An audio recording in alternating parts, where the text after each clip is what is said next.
Welcome to the Campus Comics Cast, the once and future podcast of Muddy Monster Comics, located at 1422 Walnut Street in Murfreesboro, Illinois. My name is Scott Reed, and I'm joined on this episode by Mike Atchison and Chad Schubert. And of course, as the name suggests, we are going to be talking about Volume 1 of Once and Future, kind of just do our general impressions of that book. And then I think we're going to take a fairly deep dive into Frank Miller's Daredevil Born Again, with the announcement from Marvel that they have an upcoming series, 18-episode series, with the name. We thought it'd be a good time to reread that, or for some of us, read for the first time. And then, of course, we're going to wrap up the episode with a CLZ Shake. So I think we're going to start with Once and Future. So what does anybody got anything they want to add before we just dive right in? I just want to say Scott was witty, even though you said you weren't going to be. That's true. With your intro. Oh, okay. Good job. All right. Yeah. Okay. It's amazing, what I do have a BS degree and an MS degree, which is of course more the same. So I do not have my Pilot Higher and Deeper degree, though. So, Well, it worked out. I'm just going to read this back cover to Once and Future Volume 1, if that is okay with the two of you. Yeah. So the legends and stories, they're all true. When a group of nationalists uncover the fabled scabbard of Excalibur, they use its magic to bring King Arthur back from the dead and fulfill a dark prophecy. But as the floodgates open, only retired monster hunter Bridget McGuire knows how to stop these mythic forces, pulling her unsuspecting grandson Duncan into a world he thought only existed in stories. The two embark on a quest that will force them to navigate the complicated history of the McGuire family and confront the deadly secrets of Britain's past that threatens its very future. Written by New York Times bestselling author Kieran Gillen and illustrated by Russ Manning Award winner Dan Mora, Once and Future is a modern epic adventure that challenges the way we view our mythology in the spirit of a timeless classic. Of course, this is from Boom Studios, and I think, didn't we just have in a previous catalog where we're getting to the final story arc, or even possibly the final issue? Maybe final issue. Yeah. Yeah, and I think it went 5 or 6 volumes. I've only actually read this through volume 4, so I'm a little behind on my reading on this book. But I don't know, Mike, what were your first initial general opinions on this story? Well, I was hooked pretty quickly, actually, with the premise, because I've been an Arthurian fiction fan for since I was probably 20 years old, reading just some of the classics and then modern day takes on King Arthur. So the premise hooked me.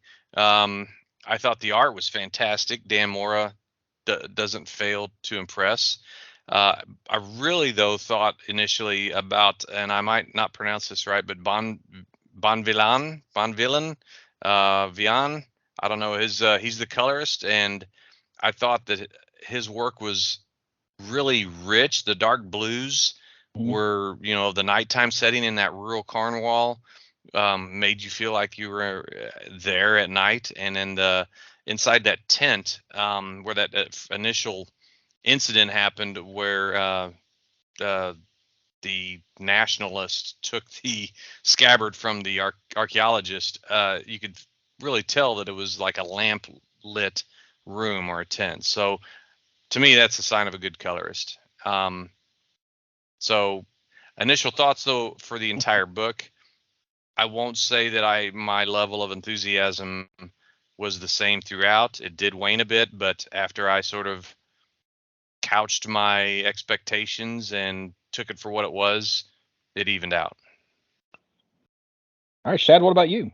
I would agree 100% on that. The coloring, I had, I think issue 6, I made a note that was like the colors stand out completely, like especially when they get into going back and forth between the worlds. Like That's just, that colorist makes all of the difference in this book for sure, and that isn't said for every book. That's definitely stands out specifically here.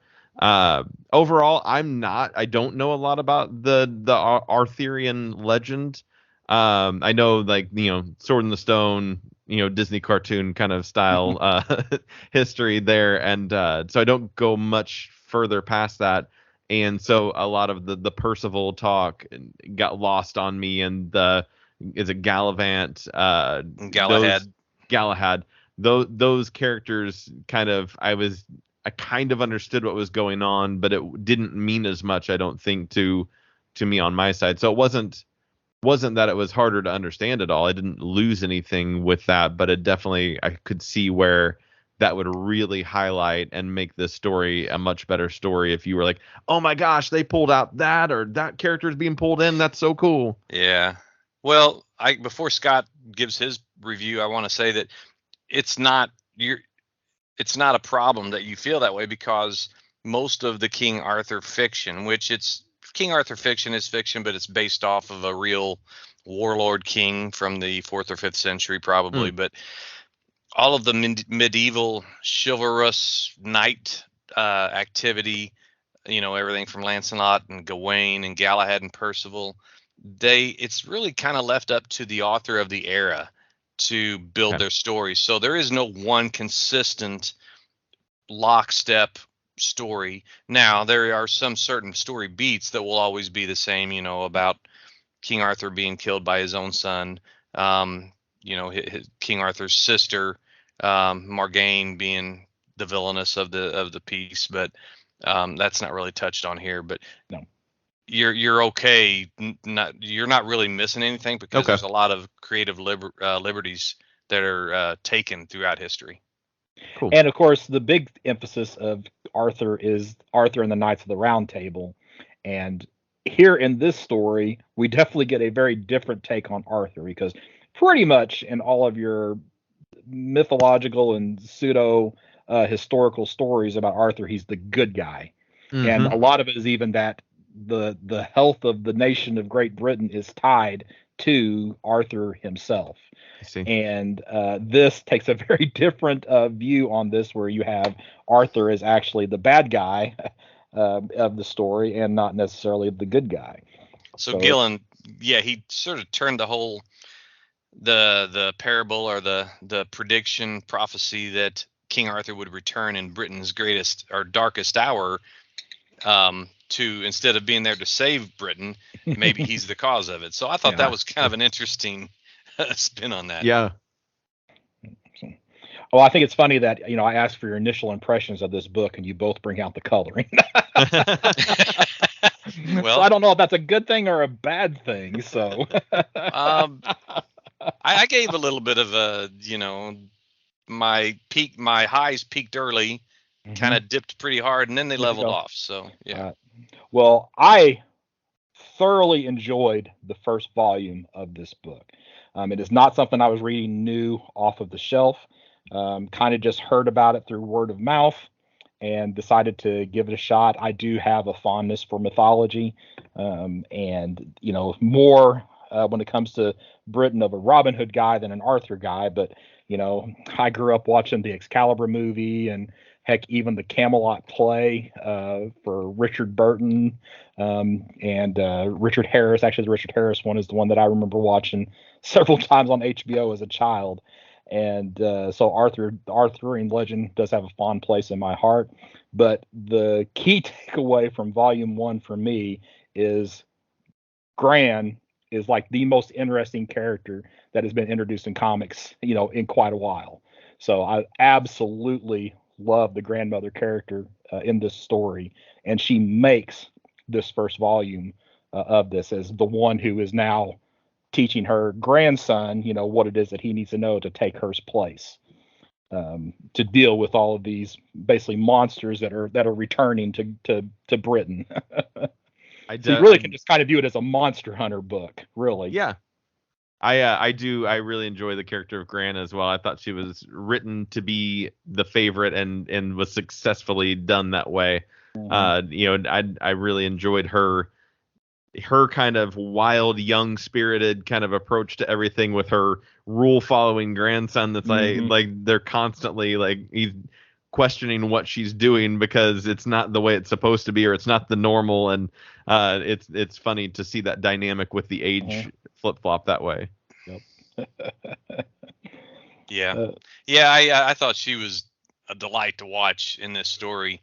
I mean, she's an elderly woman. I mean, old enough to be in a assisted living or something like that type of home, but she rolls her own smokes, tough as nails. And then you find out she's that former vampire or / monster hunter with a hidden stash of weapons. I mean, what's not to love there? I think stash is probably a more appropriate. Right.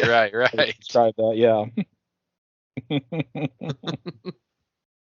And just an incredible level of knowledge about all the stuff that's happening. And of course, he's like the literary guy, right? You know, he knows all the legends but it boils down to he is taking on the role of one of the knights of the legend. It's kind of like his job. So they're basically living some of these stories, through this first volume and through all the volumes of the story of the Arthurian tales. So, do they stay with the Arthurian tales throughout past volume 1? Is that it doesn't go into Monster Hunter territory, does it? Or I was going to save this till the end.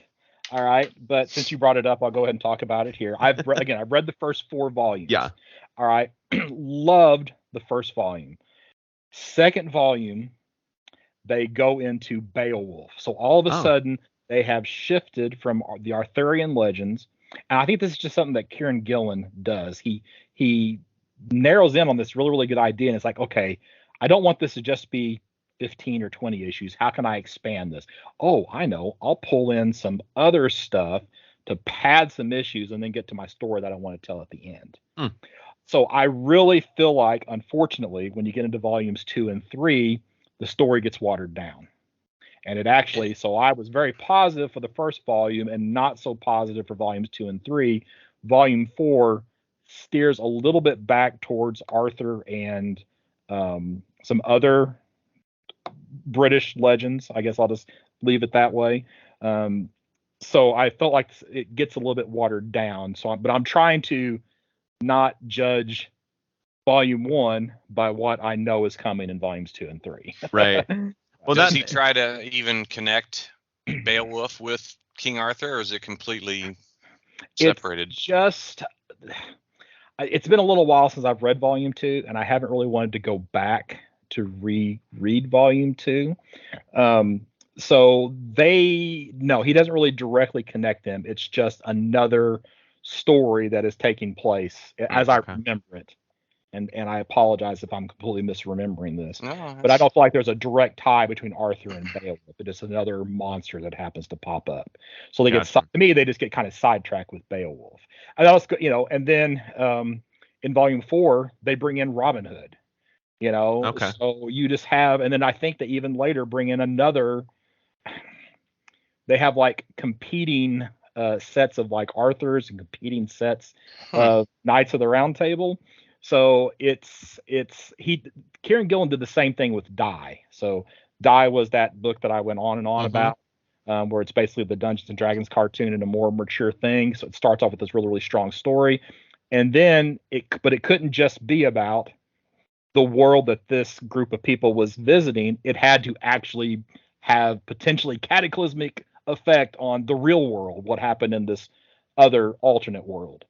And he couldn't just kind of leave it with the main story. He had to fill in with this other stuff. And I feel like he's done the same thing in the next few volumes of Once and Future that he did in Die as well. Gotcha. So unfortunately, it gets watered down. But man, I absolutely loved this first volume. I even went out and bought like a 9/8 graded copy of issue 1. Is how much I liked this story. So, Shad, you were going to say something earlier, and I might have cut you off. I probably cut him off. It's okay because I don't remember what it was. No, I think like there were notes of that kind of where there would be influence, and it wouldn't just be that Gran was this historian, or that either one of them were specifically focusing on the Arthurian side of things, because they reference Theseus and the string, with the labyrinth and all that when they go kind of traveling. And I was like, oh, that's cool that but that's all that they do in this. And I wish that if they knew they were going to branch out into other lore and not just focus on one thing, that they would have dropped that knowledge throughout the first volume, so that there wouldn't be a surprise in volume 2. And I feel like maybe that's what maybe it was lacking for me in this, was that it felt like it had a singular direction that wasn't. I felt like it was. I agree with Mike. There were a couple of issues like 3 and 4 were really dipped down. I wasn't so excited about what was going on. The setup was great, issue 1. When you start kind of piecing together the family connections towards issue 4, 5, 6, maybe just 5 and 6, where you find out the familial connections between the Gala. I've already forgot his name. Galahad. Yeah, Galahad, and how it all relates together. I was really into when we started giving the little twists of like, oh, the Fisher King is actually Grant's husband, and that was where I kind of was like, oh, okay, I'm awake again. I'm paying attention to what's going on, and I thought it really picked up. But we could have had maybe a little bit more going on with the story, a little more meat on those middle issues, I think. Yeah, I agree. Now, I mentioned it off air, but Gran totally reminds me of Frau Totenkinder from Fables. So she had, I mean, not just her looks, but her demeanor and her toughness. So, I mean, it's almost like she might have been the inspiration for this character, except she's not magical. That we know of yet. Yeah. And then, I mean, I know we're kind of moving on to the next issues, and that's like Shad said, that's where my enthusiasm sort of waned. I didn't realize how much I was, even though the cover tells it says it right there. The king is undead. But as soon as I start reading, I'm thinking, okay, they're going to resurrect Arthur. He's going to not just reanimate, but he's going to become more human, not a zombie, and stay a zombie. And so that was the thing that kind of took me out of it, because I'm just not a zombie person anyway. And then things like when he had to taste their blood to see what their lineage was, to see if they were true Britons, and find, if they had a drop of Norse or Angles or Jutes or whatever in their blood, then he killed them. So I thought, well, that's a new take on 23andMe DNA testing, but hey, whatever works.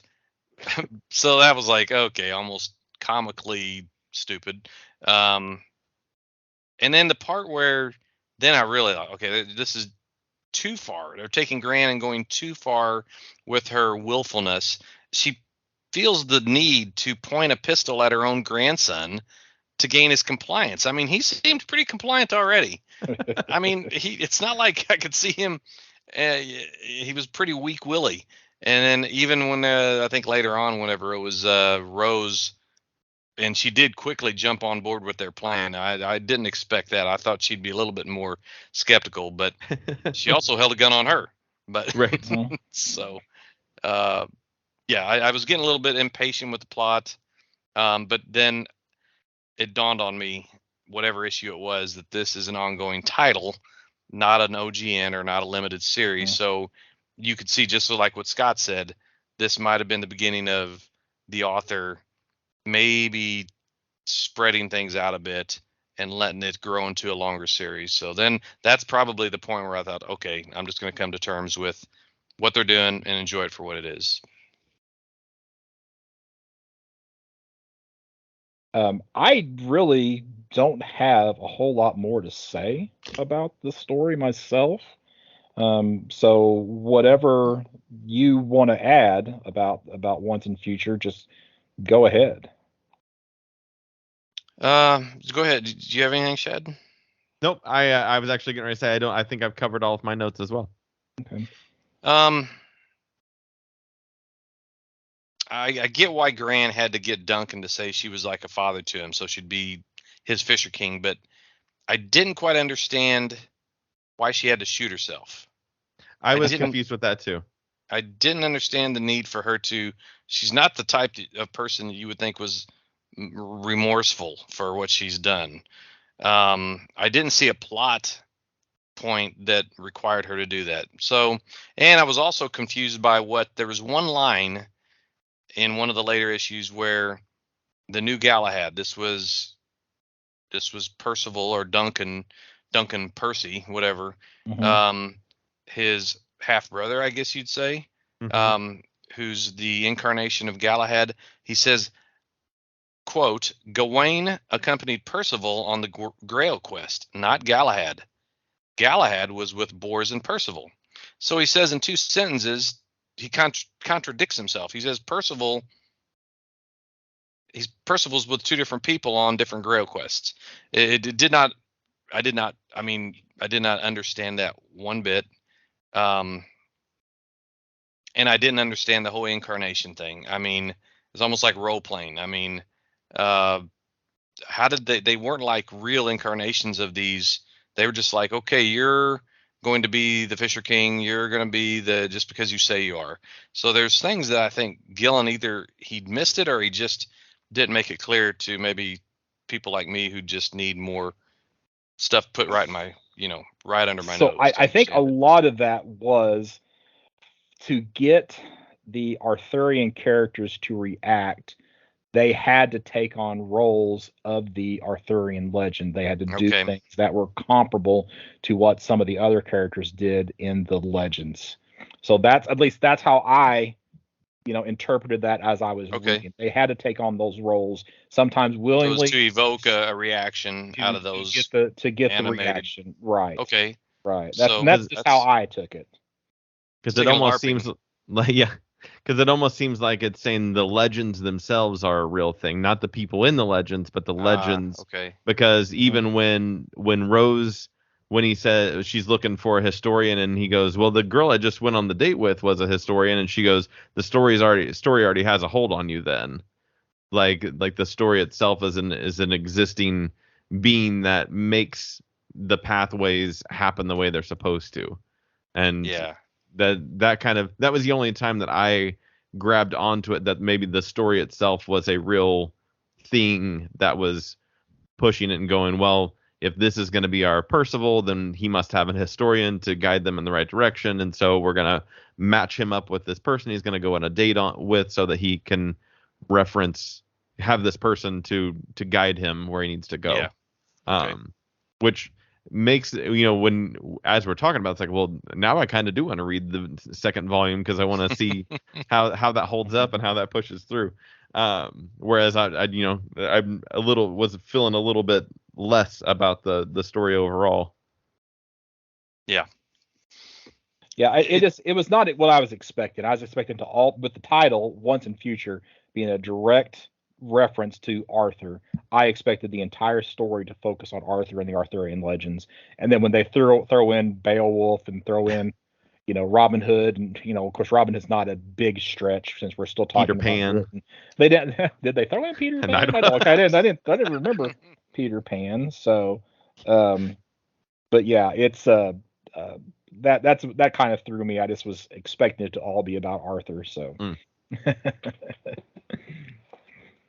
Yeah, and I would actually like to see, I'd like to see Gran and Duncan go on a non, story typed quest. Like, I could see the two of them in a story that was a bunch of one-off, like, this is our yeah. monster of the week kind of book, because like you said, she's a monster hunter, she's not necessarily tied into historical problems, so that almost seems like an interesting offshoot you could do with these characters that doesn't have to tie into a giant story. Yeah. yeah, and Mike, and what you were saying about where Gran shoots herself, I'm looking at those pages again, and it starts where she's trying to convince Duncan, about like you said about being that father figure, and Hmm. it's like And then that's when she shoots herself, and he even says it. You've recreated the story. You're my father figure, a surrogate Fisher King. And that's when things start happening, is once she shoots herself. So that's what triggers the story, continuing on. So Okay, there's a that's lot of that in there. definitely a loose interpretation of the. Okay, but hey, like I said, I accepted it for what it was. Wasn't trying to hold this to any particular canon. Yeah. There is no really canon except for a couple of key points, like I said. I did want to make a point that you could tell Kieran Gillen was making a sort of a comparison with maybe certain current events with these nationalist intent on resurrecting a king, and just the whole nationalist feel for it. I made that He note. said there was something, an interview I had read where it was a direct response to the Brexit things. Yeah. Was That where makes it sense. was where it all Is had he kind of. British? Is Gillen British? I don't know. Huh. Well, we have the internet in front of us. Oh, the internet. So yes, let me search for Kieran Gillen and see. Kieran Gillen is a British comic book writer and former video game and music journalist. Oh. So there you go. I did know about the music journalism, but I didn't know about the video game journalism. Yep. So there you go. So yeah, I actually did like the kind of thought of, you've got these nationalists who think they're so pure, and then when Arthur tastes their blood, he's like, nope, you're just as everything's just mixed around just like everybody else is, or you're as much of a mutt as the rest of you. Well, and it's just like, I guess that's taken nationalism to another extreme. Yes, absolutely. It's like, not just, you can't just be for UK, you've got to also be pure Britain. Purebred, yeah. Okay. So you're just shrinking your pool as you become more nationalized. Yes. All right. Last thoughts before we grade it? Well, I think we should just grade it. All right. Be our last thoughts. So I'm gonna go with a very fine plus 8.5, and I think it's lower than what it would have been the first time I read it, because of some of the changes that I know, having read the next 3 volumes, that take place. But oh my gosh, I was so into this book for that first volume, and it hasn't kept it, but I'm still going to read the rest of it moving forward. So I bet I would have been a 9.4, 9.6 whenever I read this initially, but right now I think I'm at an 8.5. That's good. I can't give it that high of one just because I was lost on a couple things I've already mentioned, but it's still a really good book, and I'm giving it an 8.0, very fine. It's still a keeper. It's still something you can recommend, and of course I don't feel too badly about it, knowing now what you've said about the subsequent volumes. So I doubt that I would pick up those, because I don't want a flavor hero of the month for each volume. I would like to see one big coherent story about King Arthur, and there would be no reason for me to pick up the other stuff. Just as Arthur is still around, and some of the things that are happening with Arthur are still going on, in the background, and they don't abandon the Arthur story, but they just fill in stuff with other, like I said, like Beowulf and Robin Hood and other legends, in addition to all the stuff that's going on with Arthur. And believe it or not, I'm actually reading T.H. White's Once and Future King right now. I've got my books that I've made my mind up not to. I'm not leaving this earthly plane until I've read them all. I gave it a 7.5, very fine minus. I think mostly for all the same reasons, and the Arthur stuff I didn't grab onto a lot, so that I think kind of bumped me down a little bit. But that Bond villain colorist, tell you what, look out for that guy. I need to look up how to pronounce his name. I always get a little. I don't want to mispronounce someone's name, right? And I know it's not as simple as the anglicized Bond villain. It seems sort of like a contradiction all in one name. Bon is usually associated with good, like Bon Appetit, good appetite. And then villain is obviously villain. Well, it's French. Bond being good and villain meaning farmer. He's a good farmer. Oh, I see. Von So, villain. yeah, I guess that's probably how you pronounce it then. I'll have to ask my French friends that I don't have. All 0 of them. I'll have to find a French friend. There you go. All right. Or at least Born a French Again? Canadian. How about Born Again? Yeah. Should we talk about Born Frank Again. Miller, Daredevil, Born Again? All right. So I guess we should talk about one is issue 226 part of the Born Again story? No. Right? No. Okay. I'd say no too. So, but why then is it included and listed on some lists and even the Marvel list? I will tell Born you why. Again? Well, I can tell you why. Oh, you well. can tell me why. Okay, Okay. go ahead. Well, okay. If you want to say why you think it is, let's go right ahead. So go ahead. Well, it's in the trade. It says specifically why it's in there. Oh, okay. It's in there because it is the first of Miller Mazzucchelli's run, and so it feels weird to not include it because the second issue of their run is Born Again in there. It's the way that because I had to buy. I got like 2 issues into this sucker digitally, and I was like, I gotta own this. This is an awesome book because it's my first time reading it. And so it's not super easy to find. I went through to like 3 different comic shops, and none of them had it. But Barnes and Noble in Louisville, Kentucky had it. And I just happened to be driving through it, so I found it there. But yeah, it says, before teaming up on their multi-part Born Again saga, Frank Miller and Dave Mazzucchelli collaborated on a standalone story in Daredevil 226, which is presented here for the sake of completeness. But it's not at the front of the book, it's at the back of the book after 233. Right, because Miller had left Daredevil. Oh, gosh, I can't even remember what issue it was. I think it was the last, like his Elektra coming back from the dead story, and then he was off for quite a few issues. There might have been one in there that he was back on, and then this is the issue where he starts his next extended run, which again, it's only 8 issues or something like that. If I remember, 7 or 8 issues. So is he off again after Born Again? Yeah. So once Born Again is done, he leaves the book again. So I guess he just had a story he wanted to tell. Yeah. And it's weird in 226. If you look at the writer credits in 226, it's Denny O'Neil and Frank Miller. Huh. So there was it wasn't just a pure Frank Miller story for this first one for 226, but as you mentioned, it was the first Miller Mazzucchelli team up on Daredevil. So but in this issue we just have a story here. Melvin Potter, aka the Gladiator, and those familiar with the Netflix series are familiar with Melvin. This is definitely a good example of where Melvin's character and personality came from the Netflix series. You see that reliance on Betsy and the simple-mindedness, I guess, of Melvin Potter, how he can actually be, pretty easily manipulated. I do think it's important, though, for the Born Again story because Melvin Potter does come up during Born Again. Yes.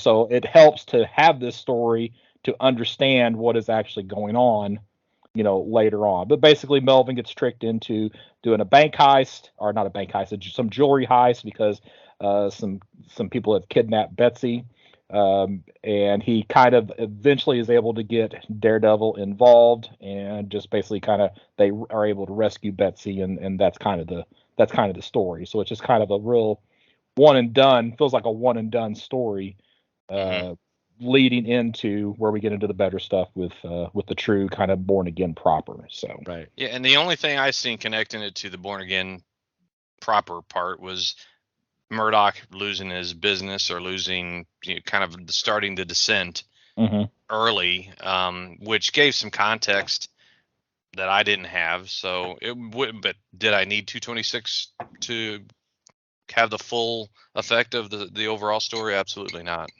Well, and you kind of get the starting of Glory and Foggy's relationship also, which is all throughout Born Again. That was I kind of made like, well, if there was a reason why this was included, what would it be? And those are kind of, there's only like 3 boxes that are checked. It's like the closing of the law firm, their relationships, and what we see of Gladiator.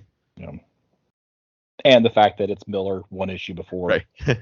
Born Again, and he didn't do the 2 issues before, so he didn't do 225. Yes. So there's no reason to not just include that in whenever you are, giving us Born Again. And it especially makes sense now knowing that he wasn't on 234 either. That Yes, it was yeah.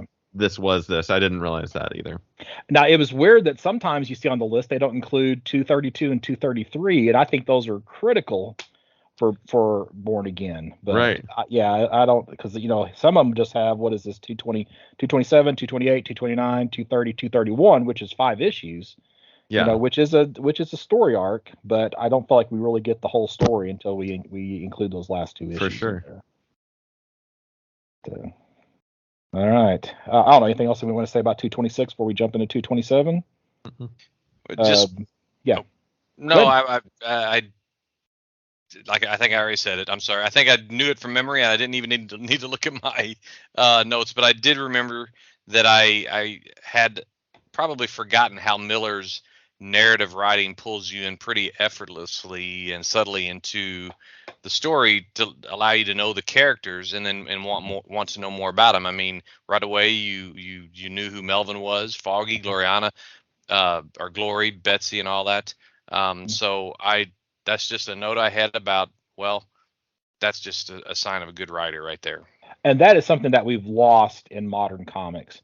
There Yes. is not that, they never write the comic assuming that this is somebody's first comic book that they're ever reading. Yes. That is just doesn't exist anymore. Yep. And Miller does such an outstanding job just kind of giving you the history of the character and a base understanding of their abilities in just a couple of sentences. Oh yeah. It's not like it takes up a lot of space, doesn't take up a lot of time. It's most of the time it's weaved into, somebody talking about their relationship with the character. It's just typically done really, really well. And it's just a lost art. I mean, we just don't see that. Yeah. In books. Yeah, the way he recaps the story at every issue, in a way, I mean, when you're reading it back to back in this trade form like we did, it does get a little bit like, okay, we get it. She sold his identity because she's a junkie and she needed a fix. Like that goes, it's the whole Karen Page thing kind of like gets hammered into every single episode or every issue. But I'm sure if you're reading it monthly, like there's been Marvel books even more recent that there's still the Marvel spin, which is we're going to give you a little bit of background. We're going to set you up a little bit. Marvel seems to always do that a little bit better than DC does. But yeah, I agree. It doesn't really happen at all much anymore. But even Marvel's gone to just having 2 or 3 paragraphs on the first page. Yeah. That tells you where it's at. They don't build it into the story. That's true. Yeah. Right. Yeah. It's just a cheap way of doing it. Whereas the way Miller does it here, it's so fluid. And yeah, I really liked it. That's for that reason alone, I was happy I read 226.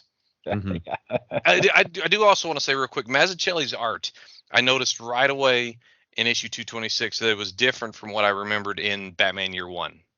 And I don't know who the inker was in Batman Year One. This was Dennis Yankee. I'm not sure how you pronounce it, but plus, I mean, there was a brighter palette in this book, or at least in 226, than what there was in Batman Year One. So there's some daytime shots. Yeah. Yeah, there you go. But it's even the figure work looked different, and not that it was bad, but I didn't have a chance to actually do a comparison, panel to panel comparison, but my memory said this doesn't really remind me of Mazzucchelli. But okay, so part of it probably is when these two work together initially, and this is again my understanding, Miller would do the breakdowns and the pencils, and Mazzucchelli would do the finished art on it. And the further along we go in their collaboration, Miller's pencils and breakdowns become less detailed, and it becomes more Mazzucchelli and less Miller on the art side. Though you can even see here, they're not given, like, it's not listed Miller's the writer, Mazzucchelli's the artist. They say this is by Miller and Mazzucchelli. Yeah. You know, so it's there's a little bit of both of them in the storytelling, which I would say argue that most of the storytelling is Miller. Yeah. but there's, Mazzucchelli, because he's having to put so much into it. It's the Marvel method, kind of, in its truest form. That we're getting that a little bit, probably more Mazzucchelli art than what you had seen on some of their previous collaborations. Again, I'm speculating a little bit on that. That makes sense. All right, so let's see here. Do we want to? Everybody said they had some notes on, each issue, like a synopsis or whatever. I mean, I don't care to just wing through the story and just kind of say what I see, but hey, I'm okay with you doing that. That's fine with me. I mean, I was literally going to just give credit to Marvel fandom and just say what they say. Same. But you're as much a Marvel fan as I know on this earth. Okay. So well, this is you just go right ahead. I have read this story multiple times, so it is somewhat familiar to me. I think I reread it 3 times before we recorded this. So okay, so we've got issue 227. Very first page. This is where we get reintroduced to Karen Page, who has not been around for quite a while. I don't remember when she actually exited the story, but she is back, and things have not gone well for Karen. Without specifically saying that she's now a porn actress, they basically imply that she has basically done pornographic films, and she's a junkie. All right. I was a little slow to that, but I was really happy that the Marvel fandom website wasn't slow to it when they explained it. They really gave me all the in between the lines with it. And I was like, oh, I wish I would have read this immediately after I finished reading the issue. and this, even Kevin Smith pulls that into his Daredevil story, volume, whatever, and we can talk about that later if you want. But anyway, so Karen, being desperate for a fix, the last thing that she has is she knows Daredevil's identity. So she basically, for a hit, passes that on to, she's in Mexico, if I remember correctly, right? And so that information that gets passed to this one guy ends up none other than in the hands of the Kingpin, who has become, even though he started as a Spider-Man villain, has become the primary villain, the bad guy for Daredevil. And so Kingpin gets this information. He basically says, yeah, I'm going to test the information. And then we move 6 months forward. So there's a pretty good time gap there. We have Matt Murdock still in his home. Of course, the business has failed. He's starting to get, unpaid bills, little notices about unpaid bills in the mail. And of course, messages from Glory about, why he's not returning her calls. And then he is actually even subpoenaed because there's been an accusation made against him by a police officer who has kind of an impeccable, spotless record, and it's known to have a spotless record. Glory's apartment, gets broken into. They didn't really, I don't know that has anything to do with the Kingpin now that I'm flipping through that and reading it, but because she's scared, she ends up moving in temporarily with Foggy. One of my favorite characters in Daredevil comics is Ben Urich, and he is a reporter, and he has known that Matt Murdock is Daredevil for a long time, and he has opted to keep that information to himself. He could have had a Pulitzer Prize if he wanted to write that story, and basically he chose to keep that under wraps. And I do like, you can always tell when it's Urich, his monologue, because it's in that typewriter type, so that's really, really clever with the letterer to kind of make some of those changes. You can pretty quickly tell who it is. So here, he's learning about what's going on with Matt Murdock, and knows that, Matt is an honorable individual and that there's something else going on with the story. So Urich, being the reporter, that is something that he is going to pursue. All of these bills that have been, going against Matt, are starting to weigh on him a little bit heavily. He's only able to kind of find any solace in the costume, right? So that's what he's doing, just to keep his mind off of his problems that are now accumulating. Glory is basically apparently over Matt because she seems now to be very interested in Foggy. Of course, Foggy is the consummate gentleman here, and he's kind of done all the right things and said all the right things, and I'm sure Foggy's feeling a little bit of guilt since he and Matt have been friends for a very, very long time. Daredevil, decides to visit the officer who is making these accusations, trying to figure out what is going on. Daredevil, of course, knows that he is, not being truthful because he can sense changes in his heartbeat and blood pressure and all that. So once Daredevil leaves, he makes a phone call, and of course, Matt, with his enhanced hearing, is able to hear that there is something going on with the officer's son, which is the leverage that is being used to turn him and cause him to make, some false statements. Finally, we have, well, maybe not finally, we have Kingpin kind of just sitting at his desk, kind of, enjoying the chaos that he has brought into Matt Murdock's life, including, that the fact that he gets Matt Murdock disbarred because, he's some of the things that the officers accused him of causes him to lose his ability to practice law. Foggy actually keeps him from spending time in jail. So kind of showing how that Foggy is also a really, really excellent attorney. Back to Karen Page. She is realizing that, she's kind of in trouble in the life that she has chosen, and she gets in big trouble. People are even shooting at her, and she's embarrassed because the person that she thinks of is Matt, who is the one person that she just ratted out, to cause all these events to actually start. And then Matt, after, getting disbarred, all these other things that have happened to him, is returning home. And as he approaches his home, it explodes. And the only thing, he finds fragments of his Daredevil costume in the rubble. So I don't know, anything big I missed in 227? No, this one, just at this point, I don't know if I've actually even mentioned this yet, but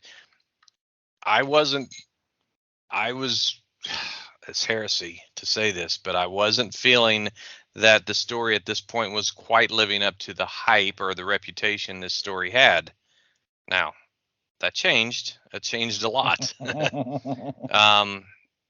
But overall, it felt maybe a little dated in a way, but again, but it was still, 227. It was fine. It was a good issue. It was fine. It was 6.0 fine.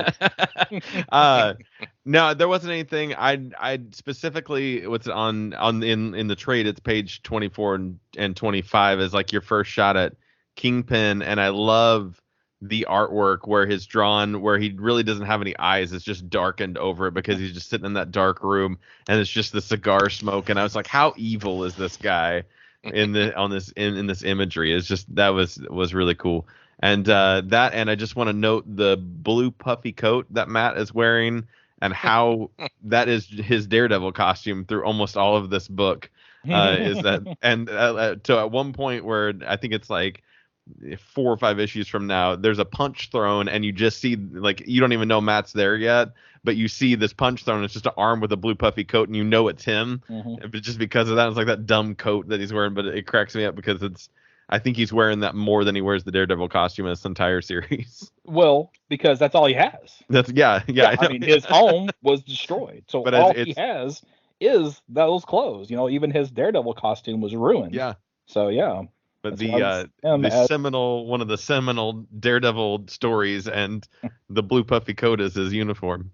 Do you think the Netflix series would have been as good if they had put him in the blue puffy coat instead of the all black outfit? That'd have been awesome. Okay, I will try to move a little bit more quickly. Please. Unless somebody wants to chime in on 228. If you want to break from it, I do have the Marveldom notes. If we want to split it up, if you want to do 228, go right ahead. Okay, I'll give you a little break. Okay. It won't be nearly as thorough though. Let's see. So, Chapter 2, Purgatory. In the midst of Daredevil's initial investigations into who has completely ruined his life, he uncovers that Manilus, the detective, or the police officer, is helping another person to frame Murdock for all of his transgressions in exchange for medical treatments for his son. but Murdoch is unable to find out who is truly the mastermind behind the frame-up and is unwilling to turn Manalus into the authorities by himself. An exceptional legal defense by Foggy Nelson saves Murdoch from jail term, though he is still subsequently barred from practicing law. I think most of that was covered, it seems like, in the previous issue. In the previous issue, yeah. And then his initial plan partially foiled. The Kingpin decides to have Murdoch's apartment firebombed as revenge. I don't feel like this is the right. No, that was 227. Yeah, that's the description for it may say 228, but that's the description of 227. That's what we get for relying on the internet. Marvel fandom. That's what we get for relying on the. Well, let me just chime in here on 228. So let's just go in. So we start with Foggy and Glory, and I guess we should point out that Glory and reminder, Glory and Matt had a relationship, and then Matt kind of destroyed that relationship. And of course, part of it is because he can't share his secret identity with her, right? So she doesn't understand why he's not always there, all of that fun stuff. And of course, this is also after Matt's fiance prior to this had killed herself, right? And there's not a whole lot. There's not a whole lot of when it talks about Heather Glenn. I think it's Heather Glenn. Yes, he references Heather, and I didn't get that. Yeah, so when it talks about Heather Glenn, it's referring to his fiance at the time who killed herself, and Matt's not apparently really down about that fact, which of course he should be. So here we have Glory and Foggy. They're at Foggy's apartment. The phone rings and Glory answers, and basically she says it was Matt. He didn't make any sense. So we see Matt is basically he has $10 to his name. He spent $7 of it to rent a motel room for a night because they would make change for him. He is, of course, he has all of his senses. He knows he can smell everything that's been in the bed that he is sleeping on, and the hair of the rats and everything that are in the room. But he is just convinced that he's going back and forth. Who is it out to get him? He finally decides it's the Kingpin. But no, then he thinks maybe it's everybody else and not the Kingpin. So we have the Kingpin with his view over the city, just kind of watching, enjoying the trauma that he is causing to the Kingpin. Matt imagines himself getting up, going to visit the Kingpin, beating him up, but in fact, he never ever left the room. He makes another phone call again, this time again calling Foggy. He just hangs up, on him, not able to understand what's going on, and he even accuses Foggy Nelson as being the cause of his problems. The landlord basically pops in. Matt, thinks that somebody out to get him. Chokes out the landlord as he leaves. Of course, here we have, if you remember from the TV series, Wesley. We have Wesley here with the Kingpin. So this is kind of the basis for that character. But Matt's on a train. Wesley is basically giving reports of everything that's going on with Matt Murdoch as he finds them. Matt's on a train. There's somebody getting attacked. Matt basically just ignores it. No response until they actually physically go after Matt Murdoch. So once they put a gun in his face, then and that's the only thing that basically causes him to react. So clearly he's no longer concerned about anybody besides himself. And then he even attacks a police officer. Matt continues to call Foggy, and he's bouncing back and forth between whether or not he thinks Foggy and everybody else is responsible for his plight. We get another quick view here of Karen. She's basically trying to figure out a way to get in touch with Matt Murdoch just to see if he can, basically can save her. Finally, Matt Murdoch goes in to visit the Kingpin, who has basically been expecting him. They kind of have a little bit of a fisticuff, and because of Matt Murdoch's, beaten down position, he loses that fist-to-fist fight with the Kingpin. And the next thing we see is a taxi cab at the bottom of I'm assuming it's like the East River. The East River, where they had basically tried to kill Murdoch, but fortunately for Matt Murdoch and unfortunately for the Kingpin, when the taxi cab is recovered I can't remember if it was days or weeks later, There is no corpse, there is no body, and we see a waterlogged blue coat entering into an alleyway. Puffy blue coat. Puffy blue coat. Yeah, don't want to forget the puffy part of it. The puffy blue coat. Yeah. Well, there is no corpse. There is no There's no corpse. corpse. That's my favorite part of that whole Yeah. issue. Is just I'm you could just see it like in his head, that worrisome Yeah. of like there's nobody in the yes. in the taxi. I'm going to back up to the beginning of this issue on page, let's see. Okay, first of all, I don't know a lot about Murdoch, but seeing him have to resort to staying in that squalid hotel room makes me wonder why he wouldn't reach out to Foggy or someone for assistance. I mean, was he really, or was that maybe just for drama's sake? He's got to hit rock bottom. So he is becoming unhinged. So, and he So thinks it's partly Foggy him. He is wouldn't partly the reach out. cause Yeah. of his problem. Yeah, he Yeah, thinks because it's Foggy. Yeah, when you talked about him calling Foggy on the phone, it wasn't even Foggy. It was the time and temperature. For those Right. that Well, remember, one time he called. He was saying he was telling Foggy he was sorry, Oh, but okay. then he was talking to the time and temperature. right, But yeah. other times he was calling Foggy okay. to say that he was on to him and he knew what he was doing. So he's Okay. going back and forth, with this in his mind, Yeah. I really thought that this story so far has put a real fine point on why superheroes need secret identities. I mean, if Yeah. there was ever a Mhm. sales pitch for that. And on page 36, the pure evil, the pure malice of the Kingpin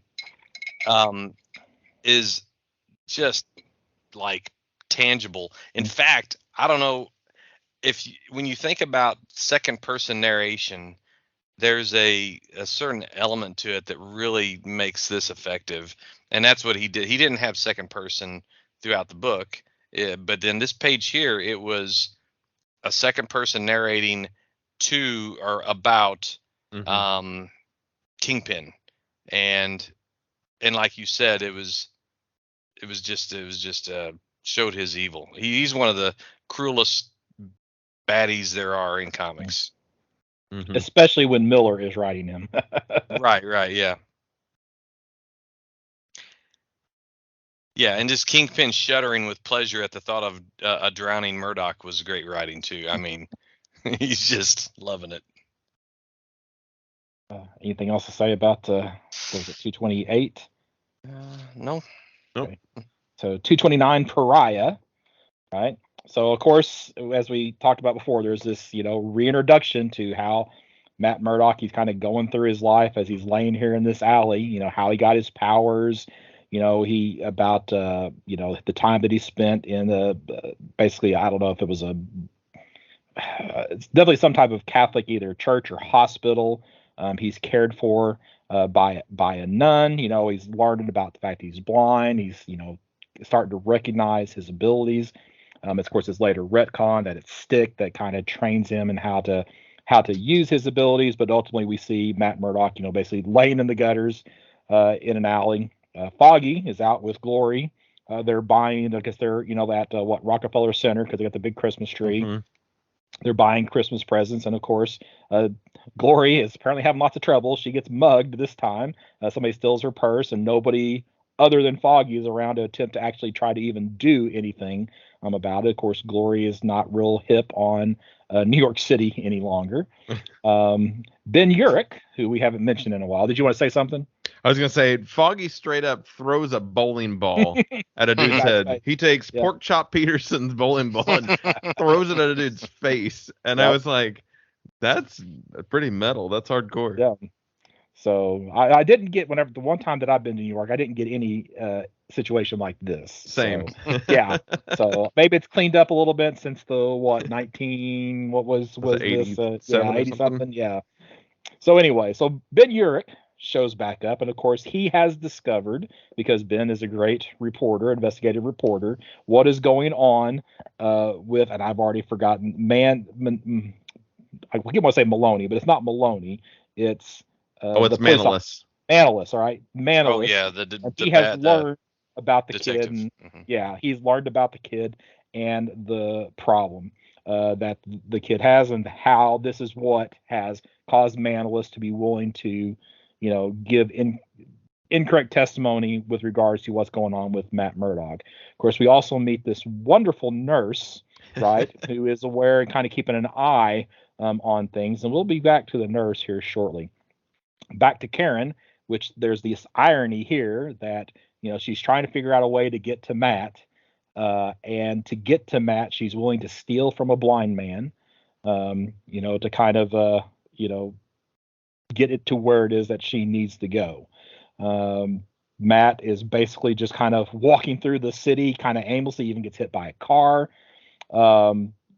Foggy is, of course, concerned about what's going on. So he's basically calling him, though I don't know where he's calling, I guess is the question, since his house is gone. But anyway, since it is Christmas time, they're trying to, stay in contact. Here we get Turk and, oh gosh, why did I forget his name? Turk and, because he was also in the Daredevil series.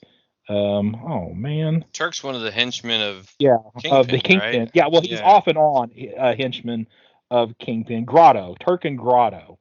All right, Okay. so these are they're kind of, sometimes they're played for comic relief, but they're definitely not good guys, right? So here they're mugging Santa Clauses to basically get the donation so that they can have some money. So Matt confronts them, and these are two guys that normally Matt could take care of without thinking twice, but because of his deteriorating condition, Turk is actually able to stab Matt, and they kind of leave. Here we learn that Manaloy, is that right? Manaloy, I can't remember that. Manalus' son dies, so he ratted out Murdoch, and even though he did what he did, his son still died. So that's going to lead to some consequences.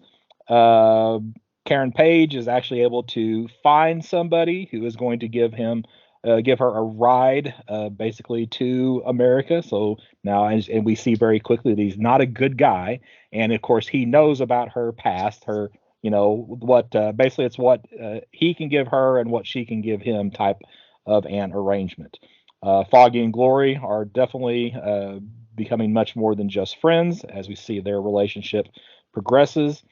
Back to the hospital, Ben and Manalus. Yes. All right, I'm gonna get it one of these times. Are out in the parking lot, and basically at this point, he's ready to start ratting out the Kingpin. Of course, our nurse here, and I need to find her name. Lois. I think she died of a last name. She might. All right. I didn't write that down. Okay, so Lois is a big woman, right? Basically puts the beat down on both of them out in the parking lot, including breaking, all of Yurik's fingers on one of his hands. Back to Matt, he's just kind of has made his way to like the one place that he still knows, which is Fogwell's gym. That's where his father trained when he was a boxer, right? There he passes out, and this nun discovers Daredevil, discovers Matt, in Fogwell's gym. We'll learn more about her. Of course, that's the same nurse that was there whenever Matt was a child that they referenced at the beginning of the story. So, and of course, here we have still Kingpin saying there is a corpse. And of course, he mentions that a man without hope is a man without fear. All right. So that was 229. Thoughts on 229?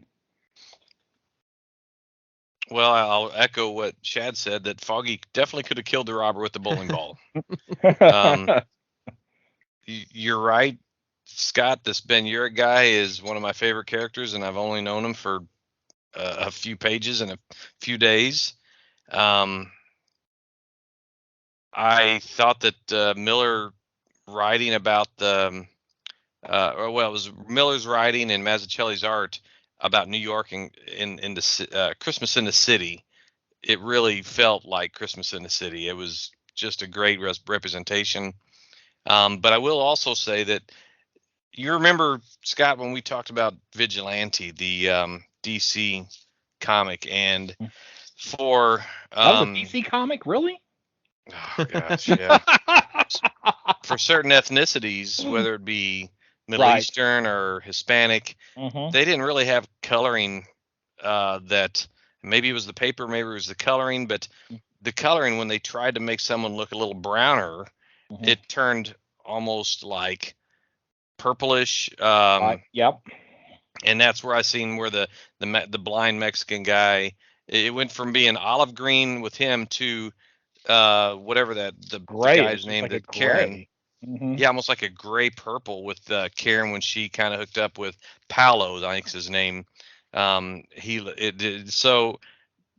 it's a shame that they couldn't have fixed that. Yeah, that would have been somehow nice reprints. in the newer digital versions, that they could have recolored that. Right. But we do need to point out that back when this was printed, they did not have the color palette that they have now. Yeah. So if they wanted to make it clear different ethnicities, they had to do sometimes a little bit extreme with the color palette. And it I remember the what you're talking about in Vigilante, where there was this girl walking out of like a gym or something, and she was purple. And for whatever reason, purple was the color. This is what Dan Brown explained to me, because I was the one that said that was, ridiculous. But it was because of the limited color palette, and that's how they designated somebody who was Arab. Was that purple color palette. So it's not all, I mean, obviously you can go back to like propaganda comics, World War II, where Japanese were yellow. Just because part of it was propaganda, but a small part of it was just to differentiate ethnicity as well. So, yeah, and you mentioned that Nurse Lois was a big woman. That's lightly. She could have been Kingpin's sister. I mean, she was, and I can't believe I didn't realize on that first panel, seeing her sitting next to the bed. Okay, is she really a nurse? I should have known then, but I didn't pick up on it. But it was a pretty visceral scene where she disables Urich, and I thought she killed that cop. I thought she gets her chance. She gets her chance later. She gets her chance later, yeah. Yeah. But okay, page 75. I'm not going to say anything about it. I'm just going to say it's a thing of wonder, and you tell me why. Oh well, I've already gone on to the next issue, so I'll have to go back. Oh, sorry, Chad. You have any thing of wonder? It is an homage, I'm almost certain, to a certain religious piece of art. Oh, okay. Oh, the Virgin Mary. Is it a Mary? Yeah, the Pieta is the Michelangelo statue of Mary holding Jesus, the dead body of Jesus. Yeah, and I guarantee that's what that is intended to be. That makes sense. Because Miller is always big on pointing out Matt Murdock's Catholicism. Yeah. Right. There are lots of images like that. There's the one very comparable. It's Daredevil over Elektra's grave, right? Yeah. And then there's another image that's really, really well known. It's Daredevil on top of a church, kind of hanging over on a cross. So it's kind of, though it's, this is definitely more directly the homage. Even those are kind of homages to the same image, just in different ways. So yeah. Yep. Yeah, and that image on 75 is probably one of my favorites in this book. It was just. You imagine having that piece of art, the original art. That'd be really cool. My world. Yeah. But on the next page, this is where Kingpin realizes that it was just, isn't this where he realizes that he's alive? Yeah, that Murdock's alive, and the tables have turned. Where he was earlier, it's just the juxtaposition of him earlier relishing in the suffering of Murdock. Now we, as the reader, get to relish in Kingpin's torturous thoughts that he failed to kill Murdock once again, or after all. I like that he's always working out, though. Yep. It's always it shows that he's not just a big. Though. He's not just. He's not just that's not just like a fat that's in there. He's It shows like, oh no, there's a reason why this guy can take on a village. Yeah. Yeah, he's a scary dude. And I'd second both, or I guess third, because you both already agree. Urich is an awesome character. I was into him immediately, and I like that he's on the cover of the next issue. And spoiler, I was so upset whenever they killed him off in the Netflix series. It really, really bothered me. Oh my So, God! yeah, Thanks a lot. I haven't watched all that yet. You haven't watched I the haven't first either. season? I've only watched the first and second seasons. Well, it's in the first season, so you've seen it then. Oh, I've seen it then. Okay, never mind. I've only watched like the I can't first, remember that stuff. like 3 episodes. Oh gosh, shame on you guys. Revoke your geek cards. All right, 230, aptly titled "Born Again." Right. So it's weird that the third issue proper is the one that the series, takes its name from. Mhm. But we basically have this kind of multiple scenes. We get a little bit of what's going on with Matt Murdock, how he, almost dies but doesn't. Right. What's going, he's kind of remembering his costume. It's giving us a little rundown of what, has happened to him. And then we see him. He's in the Catholic hospital, bandaged up with the nurse. We know it's the same one. She's got that very specific cross around her neck, and it's the same cross that Matt remembers from being a child. We jump back to Karen, who is still making her way north, right? Kingpin is still training, making short work of lots and lots of different guys.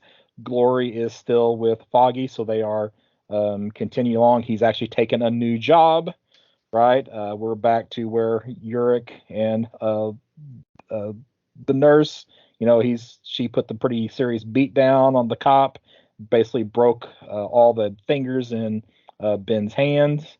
Matt is basically just resting. So it's just kind of, we're bouncing back and forth between all the characters and what is actually going on. So here we get something that's going to come into play a couple of issues now, where Kingpin says, "Locate Nuke, Wesley." So, and we'll learn more about Nuke later on. He was actually on the Netflix series. He was actually in Jessica Jones instead of being in Daredevil, but that's neither here nor there. Ben Urich, for the first time probably in his career, is afraid to tell the story.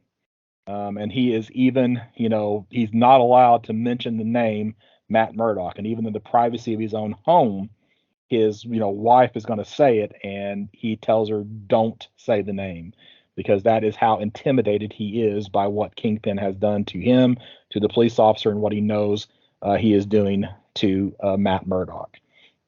Matt Murdock is still recovering, can't even really walk, but here he is officially introduced to Maggie. And of course, with Matt's senses and memory, he knows that this is the same individual that nursed him back into health. Karen has finally made it to the United States and is actually able to get hold of Foggy Nelson. So, and they agree to meet. All right. Back at the Daily Bugle. So we got some J. Jonah Jameson here in this story. Some great images of like the dark light coming through the blinds and the over Urich and Jameson as they talk. And Jameson again is, scared to, or excuse me, Urich is scared to put out this story. And again, it's probably, he's got some good reasons to be intimidated. But he's at his desk. He gets a phone call, and it is from the police officer. I'm just going to say police officer because I'm never going to get his name right. Manalus, there it is, because it's right there in front of me, so I'll just say it this time. He is ready to make his confession. But lo and behold, walking through the door is everyone's least favorite nurse, right? And he hears everything that the nurse does to the officer as, she basically kills him. And she says, "I thank you for listening, Mr. Urich." So she knows, again, it's just a little bit of an extra threat, right? What do we got here? So Foggy meets up with Karen. So you look good, Karen. Yeah, he says a little bit non honestly there, because she has seen better days. But finally, Ben has been wearing the bandage on his hands a little bit extra because he's scared to take them off, because then he loses his excuse to not be able to write, because again, he is still scared of what is going on. So Karen finally, explains to Foggy about what happened, how she's been being beaten up, the type of movies that she's been doing. She's trying to get hold of Matt, and Foggy offers to take Karen in, while she can. Let's see. Finally, Ben Urich kind of sitting in the park. This is really a really nice scene. He's kind of thinking about what's going on. He's saying to himself, "Don't even think the name," but then he takes off the cast and says the name Matt Murdock. So we finally he has his guts back, right? We go back to Melvin Potter, right? And Melvin Potter is being asked to make a costume, and we'll find out about that costume in the next issue. But here on the last page of this story, Matt is just about fully recovered. Maggie is offering him some food. He flat out asks, "Are you my mother?" She responds, "Of course not, child." And then a heartbeat can tell you a lot. Hers just jumped. She's lying. So it's a little bit different reveal for this than what it was in the season 3 of the Netflix series, which I know I just spoiled for you guys again, but you haven't made it that far. But tough. It's been several years now, and it may not be canon anymore anyway in the MCU, so we'll just see. So are we to believe that he discovers that his mom is Sister Maggie, and we're just gonna leave it there, and it doesn't? We don't touch it again, at least for the next 3 issues. Yeah, no, absolutely. Yeah, that's there's a little bit of I was, what's the word, credulity, in that he could determine that was the same, not that it was his mom or not, but it was the same nurse / nun based on that cross. Now, if he would have said, "Oh, I can feel a certain groove in a certain spot because he has enhanced senses and he could tell it is the exact same one," but no, it's just a gold cross, at least by the by what you read. So that was a bit of a reach, but well, I guess when the character, that he also can remember smells. So like he goes into Fogwell's gym in the previous issue and he can still smell his father. Well, and I think there was even a mention about her smell. I think that was, so you're right. I know you hate to hear that. It just makes me so sad. What I really hate to hear is when you're right. That's rare enough. Don't worry. You pointed out earlier when you were kind of going through how it bounces around and kind of checks in with everybody. This issue, and I think the next one do it awesomely, but this entire series is just the amount of dancing you have to do in order to keep the reader engaged and knowing what's going on, but not page by page, but panel by panel, can check in with 12 different storylines at a time, and they do it masterfully in this storyline. And to be able to do it with a script without having seen the art. Now, granted, he may be doing the layouts and kind of can do that, but some writers don't have that benefit. Yeah. And most of the time, you don't. If you read a modern comic, if they're going to switch from one character to another, it's not on that page. It is page to page to page. Not making that transition. Like they do here. So yeah. And if anything lets you know just how many people are in Kingpin's pocket, the janitor at the Daily Bugle represented that. Yes. Yeah. And you talked about it when you were doing the synopsis, but those pages 89 through 91 where Urich was audibly witnessing the murder of Detective Manless over the phone, while all this chaos was going on around him, they're all complaining about missing deadlines and all this stuff at the Daily Bugle, but he's hearing all this other stuff. It's just really impactful. All right, should we jump on to the next issue? Yeah. All right, so 231, entitled Saved. All right, so Matt is kind of returning back to health. We see him training. Kingpin, now his empire is starting to kind of see some chinks in the armor, I guess, because even some of the members of his, I don't know what kind of boards you have for a criminal empire, but they're starting to question some of his decisions, and to which he responds and basically just buys them out, and then basically says we're going to break that guy's legs, as a skiing accident. So things are starting to turn around. Urich has regained his courage. basically is now able to tell the story. So we even see some, issues of the Daily Bugle, cop strangled in the hospital bed, how he is trying to tie that in to what's going on. Of course, they had to put Ben Urich under protection. Our nurse here, what did you say her name was? Lois. Lois. Yeah, so she is talking to Wesley. Even Wesley is intimidated by the nurse, and he doesn't get too terribly intimidated by the Kingpin. So that kind of tells you how scary she can actually be. Well, she decides she doesn't want to go to Arizona because they're going to ship her out to get her kind of out from, being able to be found. Well, she decides she's going to take matters into her own hands and goes to Ben Urich's home, right? And we basically jump ahead a little bit in time. Urich returns home, and Lois is there waiting for him, takes out Ben, which is, he's an older guy. It's not much of a takedown there, but also takes out the armed police officer that is there. Ben is able to get up during the fight and finds Lois being strangled in the bathroom. Is able to free her. Fortunately for Ben Urich, Matt Murdock has been trailing him. Puffy Blue has been trailing right along with him, and he is apparently back in fighting form because that's that page on page 108 where you just see the blue arm hitting Nurse Lois. Oh yeah. Yes. Yep.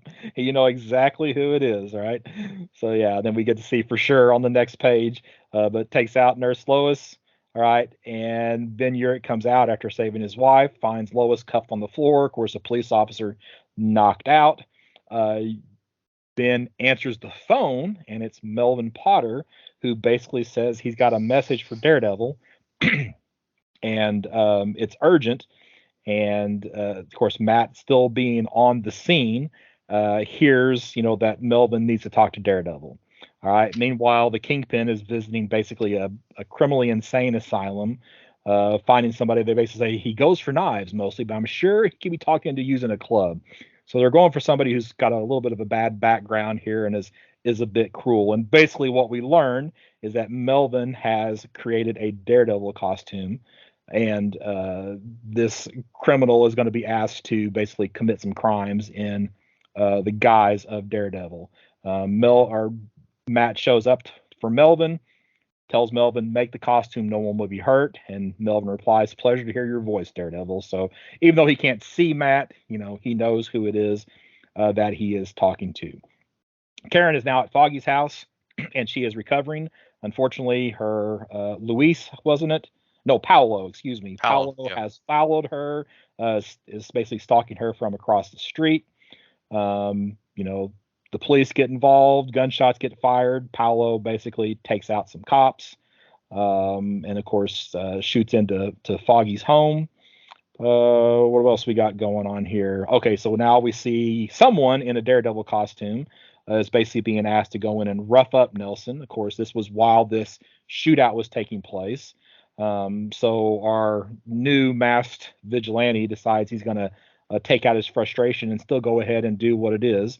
So there were a couple policemen shot. Karen, while this is going on, in an attempt to protect Foggy, knocks Foggy out because she doesn't want Foggy to get any more involved. She figures if she gives herself up, then maybe Foggy won't be harmed.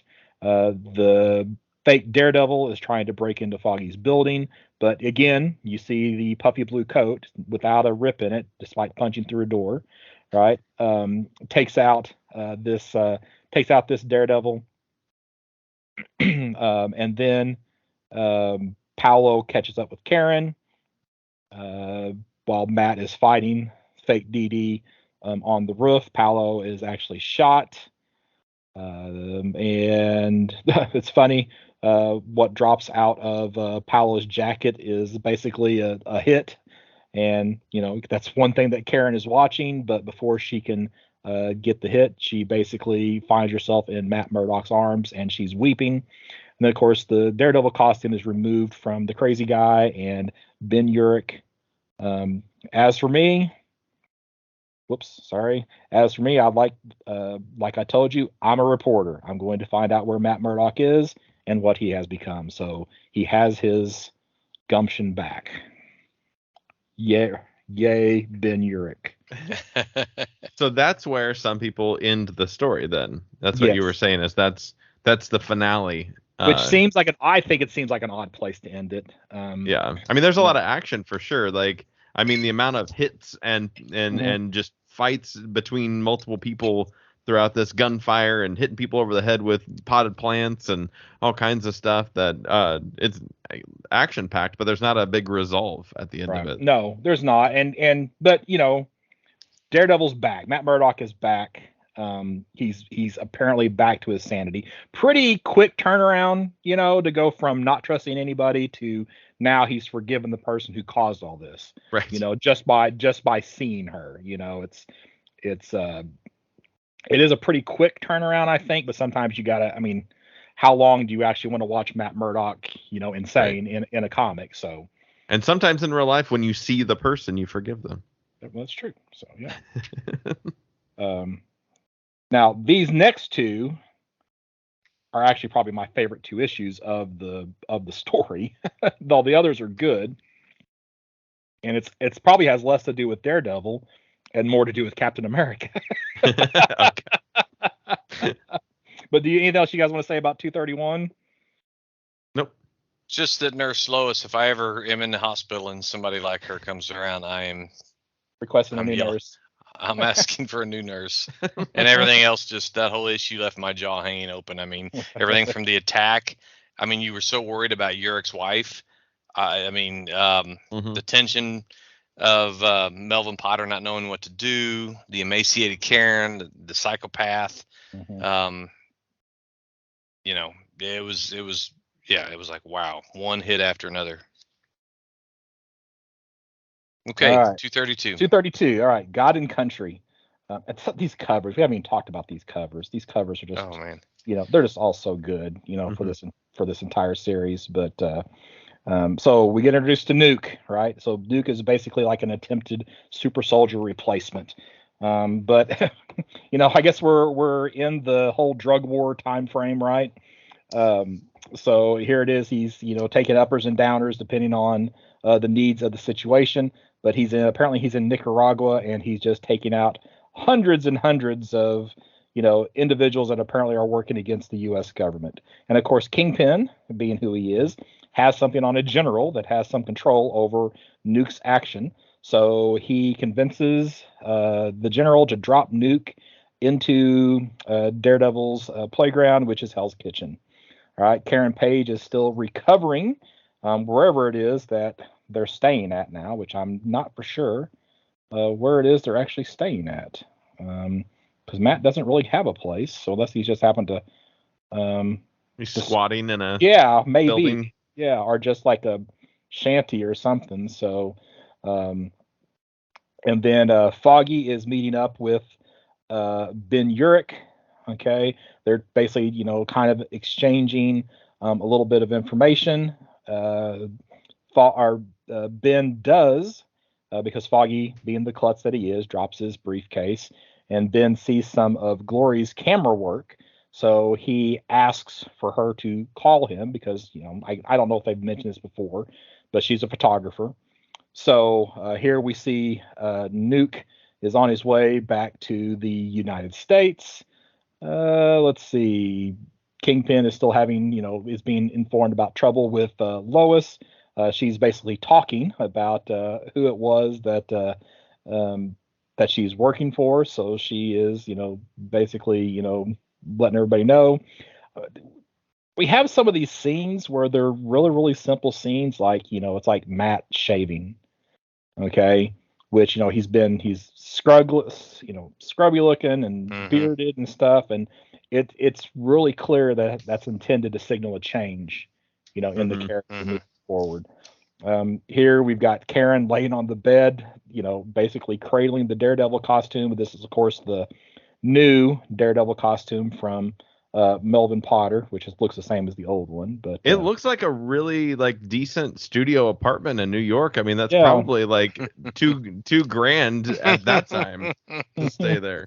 Yeah, and maybe, who knows? Maybe they took some of Powell's money or something. I don't know. Who knows how they actually got there? But now Urich's interviewing Lois, and you would figure he'd be scared to talk to her. But here again, we see how deep, the Kingpin's influence, because he actually has a guard who shoots, Urich's guard, and then the guard is actually able to get a shot in on Coogan, and of course he also kills Lois. So she's not able to basically, turn on the Kingpin. Ben Urich is able to actually take out the shooter, and Gloria is taking pictures the entire time. I just have to interject. Instead of you waiting on me to ask, waiting to ask for my comments, that scene there was just fantastic. Mm-hmm. Yeah. Mm-hmm. Here, Nuke meets Kingpin for the first time. Kingpin basically explains that he's a patriot and that it's the politician and the press that is the villain. And Nuke buys into it. So there's this restaurant that Ben Urich has eaten at, and he goes there because nobody eats there because the food's terrible. Well, Matt starts working there as a cook, and he's able to detect little things like give those burgers another 10 seconds and they'll be perfect. And now when you look out in the restaurant, it's completely packed because they got Murdoch back behind there cooking up the burgers and stuff like that. So I guess it's an extension of his abilities. But as he leaves his job for the evening, he hears the chopper arrive and the gunshots and explosion as Nuke basically unloads on Hell's Kitchen, including the place where Matt and Karen are staying. Fortunately, probably for Nuke, because he would probably be dead if this wasn't the case. Matt finds Karen. She says, "Matt, am I dying? Everything important in you is safe." So she managed to keep the costume. He dons the costume, and next thing you know, we see the Billy Club flying and hitting Daredevil, or hitting Nuke in the head.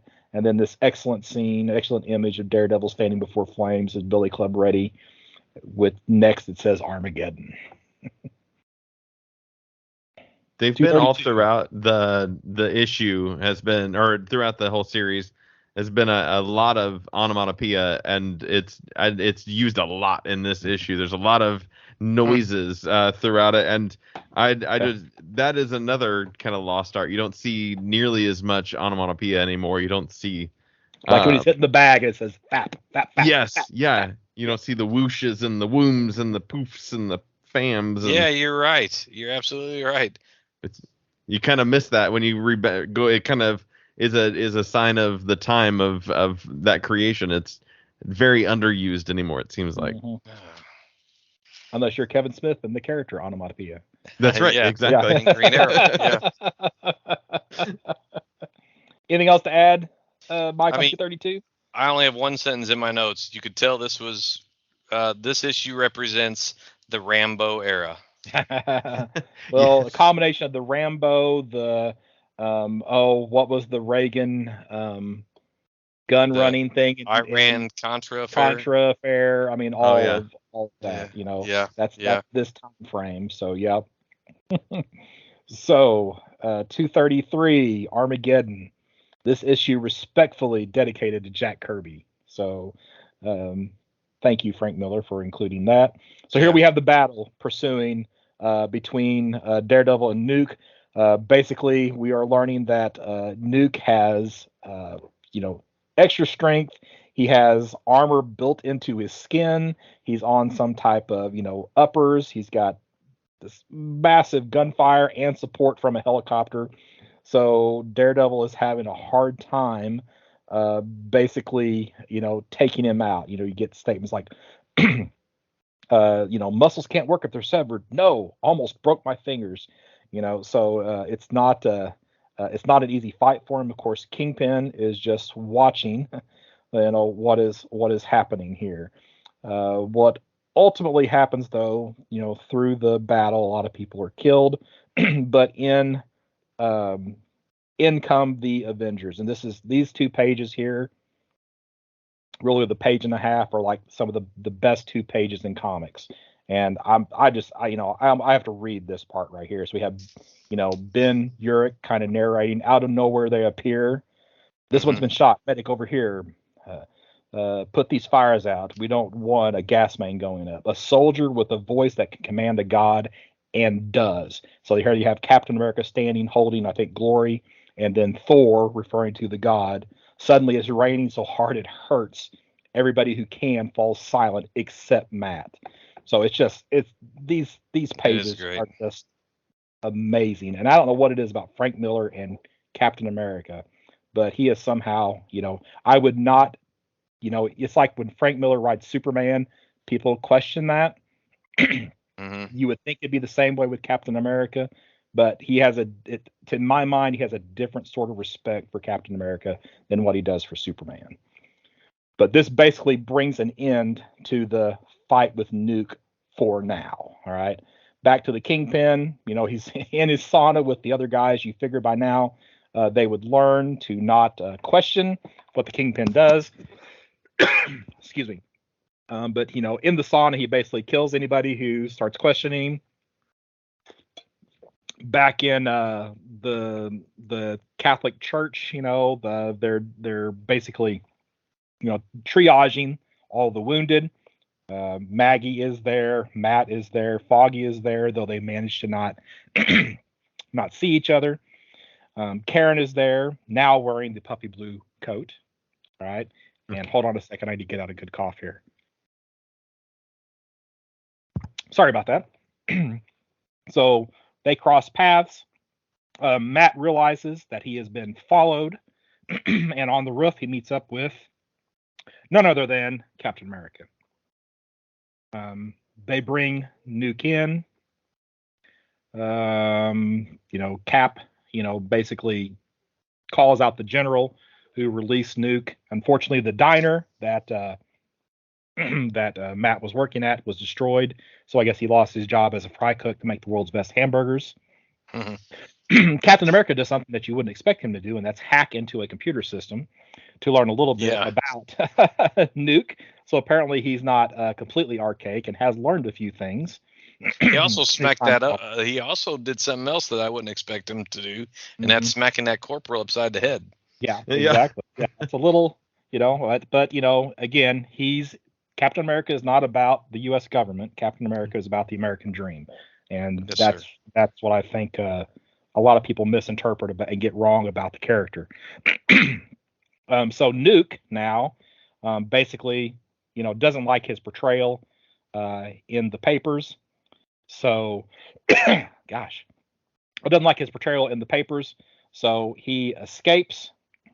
And my comicsology is not spinning fast enough.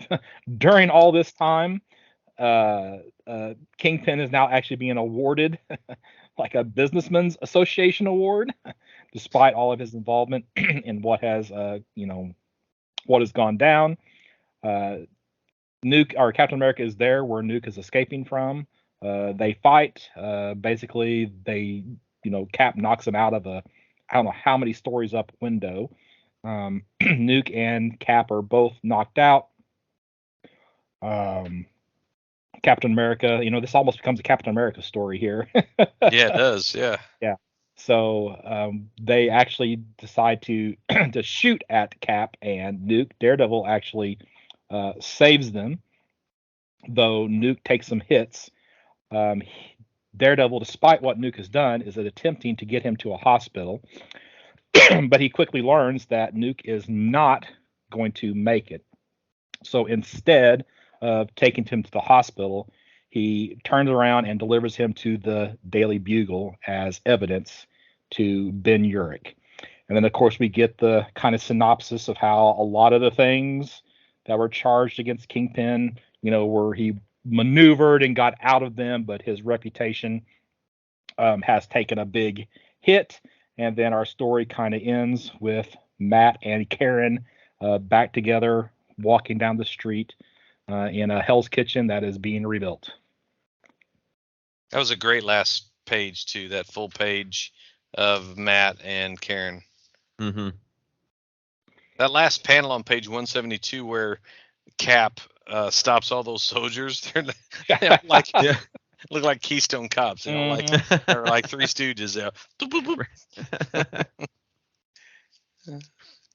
I think my favorite part of this issue was the the internal monologue towards the very beginning of the issue where he's trying to identify Nuke's weaknesses, and he is going through like you had kind of pointed out, he goes through so many like trial and error, just kind of like, let me try this, let me try this, let me try this, and it's just failure after failure to try to take this dude down. And it's definitely a look at how well the internal monologue is written, but just to kind of follow through with a scene that could be just full of action is given a bunch of deductive reasoning of like, okay, let me try this instead.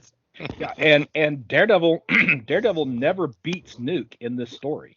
Yeah. He never beats him. It's the Avengers that beat him, and then it's the U.S. government with the helicopter that kills him. So it's, despite, this being a Daredevil book, he's not the one. Even Cap, doesn't actually defeat Nuke in the story. They, the Avengers stop him the first time, but not the second time. So.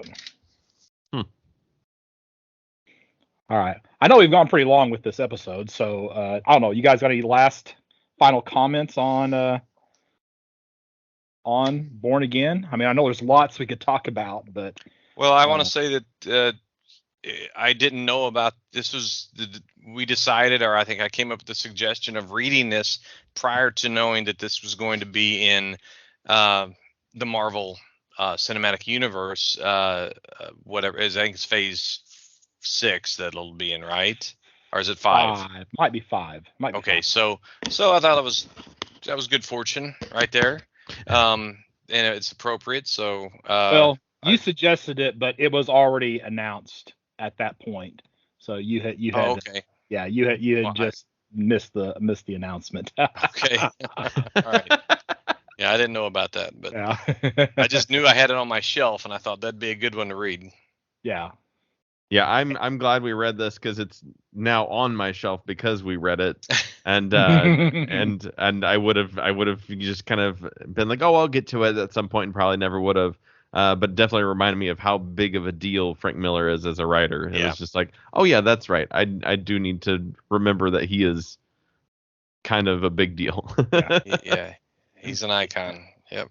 He has a few things that people consider misses, but even a lot of his misses are better than a lot of other writers' hits. Right. Yeah. So I don't know. Even he has one story that was written. It was written to be a Batman and Catwoman story, and DC rejected it. So he released it separately. Holy Terror is what the name of that story I've heard of that. Yeah. Yeah, and it is. I thought it was really, really good, though it is probably his most criticized story. But I still think it's really, really good, and I think it would have been also a pretty good Batman Catwoman story as well. So, all right, grade it, Mike. Oh gosh, I haven't really thought about it, except it's over 9. Oh boy. We're going to give it a 9.6 near mint plus. That's where I'm at, 9.6 near mint plus. Yeah, I'm right there 100% with you. This is one of the stories that anybody who reads comics needs to read this story, right? Even if you're not necessarily a Daredevil fan, you know enough, you learn enough about the character, and it is one of the most iconic stories. And you have that handful of authors that have multiple stories in the most iconic. You have the Alan Moores, you have the Grant Morrison, and Frank Miller is definitely one of those writers that's in that group for sure. So yeah. Well, and it made me want to read more Daredevil. Like not even just to go, oh, I do like this character. I do. I want to check out Zdarsky's run, and kind of dive into that next, I think. And this story still reverberates in Daredevil's history now. Wow. So like in the current Daredevil run, Kingpin, people have forgotten twice now Daredevil's identity. He's revealed himself and they forget it. Once I think it was Mephisto, and once it was the Purple Man's kids. So Kingpin discovers his files, and he has a file on Daredevil, but the file, all the papers are blank. So he knows that at some point he knew something about Daredevil, and that's what actually takes us into the Devil's Reign storyline. Okay. So if you've read Devil's Oh Reign, yeah, I was going to mention that. I read Yeah. Devil's Reign. I Mhm. bought it and collected it, Yeah. and that there are definitely some similar story beats about the whole secret identity. yeah, and Yeah. that's cut from this because he has Yeah. files on Daredevil and Mhm. they're gone, and that irritates Kingpin. And then Mhm. in the volume, I guess what is called Volume 2 of Daredevil, the Kevin Smith 8 issues. Was it Guardian Devil? I think is the Yeah, name Guardian of that. Devil. The Karen Page's past, all right, is brought back up, and I won't tell what the conclusion of this plot point is, but she has AIDS. Oh, I see. So so now that goes. You need to read it. If you haven't read it, you need to read it. But that is from this story. So this just continues to have shockwaves Wow. throughout Mhm. Daredevil's history. That's how important of a story it is. So, all right, real quick, we need a CLZ shake. Shake it up. Then wrap this one up. So who wants to go first? I'll go. You go. All right, let's see it. Maybe. Maybe. Shaking. Shake a little harder there. What's it say? Yeah, Willow. Oh, wow. It is the comic book adaptation from 1988, the year I was born. Oh, you're killing me. I had to say that. Of Willow. Yeah, this is just the movie adaptation, which is a great time to talk about that there'll be a TV series Yes. sequel to that coming out soon. Did you ever read any of the books? No, I that did were not. Released? Okay. Are I they read sequels to it as well? Yeah, they are. They're wordy and they are very dark. Okay. Yeah. So Hmm. it's been a long time since I've read them. I probably should read them again because I've only read them once. But Yeah. they're very wordy and very dark. So, Hmm. all right. Oh, surprise! It's not wrong, It's Silver Surfer, but it's the same. Oh, okay. Here we go. Finally get a key. All right. Amazing Spider-Man. I doubled. That's why I had a Silver Surfer first time I reshook. All right. Oh. Amazing Spider-Man 298. All right. This is Todd McFarlane's first work on the Amazing Spider-Man title.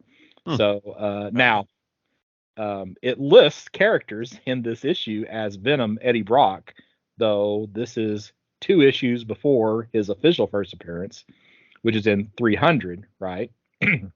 So, but this is where Todd McFarlane begins his now historic run on Amazing Spider-Man, and thus why I have 298, 299, and 300 in my collection for that. And I was, this was before I started buying Amazing off the rack. I actually wasn't buying Amazing. I picked it up. There was a storyline called the Assassination Plot, and it had the bad guy group was Ultimatum, and the Flag Smasher, who was sort of appeared in the Captain America or the Falcon Winter Soldier. Oh, yeah. So in a different iteration. That's the basis of that character was from Captain America, like 312, and then this Ultimatum group. But yeah, so Amazing Spider-Man 298. Proud to have it in my collection. It's a good one. All All right. Ooh. Wow, this was brand new. It's like from yesterday. This is Flash Volume 5, number 773. It was released in 2021. This is the one of the, I'd say the third or fourth of the Jeremy Adams run, which is still continuing through today and through Dark Crisis. I started picking Flash up again about the time Adams took over, just because I'd been hearing some good things, and I wasn't disappointed. So yeah, it's not that I'll probably keep this whole run in my collection. I'll probably bundle it up and send it your way, Scott, at some point. But it's been a good run, and it's much like the comics, DC comics that I liked from years gone by. All right, Mike. Somebody wanted to reach out to you. Where would they do that at? You get behind that computer and the keyboard, and you type in m.atchison90@gmail.com, and you tell me all the good, the bad, and everything in between. And Shad, before you tell us where they can find you, what do we got next? Do we know what we got next? Next, we have previews, I do That's right. believe. Okay. And yeah, Yep, we'll be doing previews next, and you can find me, let's say, on Facebook, that at Shad Schubert, ShaadSchubert, and of course, check out the Can't Get Rights, my band. And this is Scott Reed. You can find me at burgcomics.com, BURG comics.com, and on my Facebook page, and et cetera, and links to eBay and all the other fun social media sites that everybody loves and adores because they never ever leak our privacy information. And that being said, we won't ever leak your privacy information because we don't have any of your information, therefore we can't leak it. So well, we'll be back soon with a previews episode, and we will talk to you then.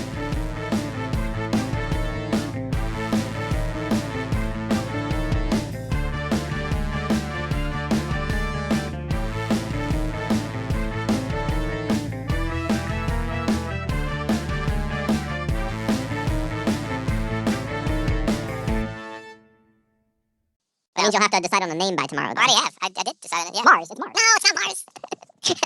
It's just Mike's Comic Shop Roadshow. Maybe just Comic Box or Comic Shop Roadshow. Do you think it should have Mike in it or not? It doesn't, because then if somebody else takes it over, that'd be weird. So maybe we should just call it the Comic Shop Roadshow. Well, if you just call it Mars, then it doesn't matter what it stands for. Chad, what do you think? I think you should keep your name in it. Okay. It'll be uniquely yours. Okay. All right. That's it. Boom. Gavel. Okay. Mars it is. Mike Atchison Roadshow. All right. See, Mars Attacks. Oh, that's because a lot of times my nickname is Attack. Yeah. Mars Attack. Mars Attacks. No, Attack, singular. Okay, we're getting off the rails. Mars Attack. Mars Attack. M period, A period, R period, S period, Attack.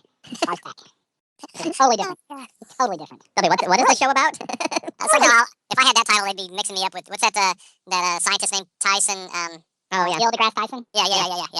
You'll see me in with his feeds. No, you'll be in that feed with that guy with the crazy hair that goes aliens.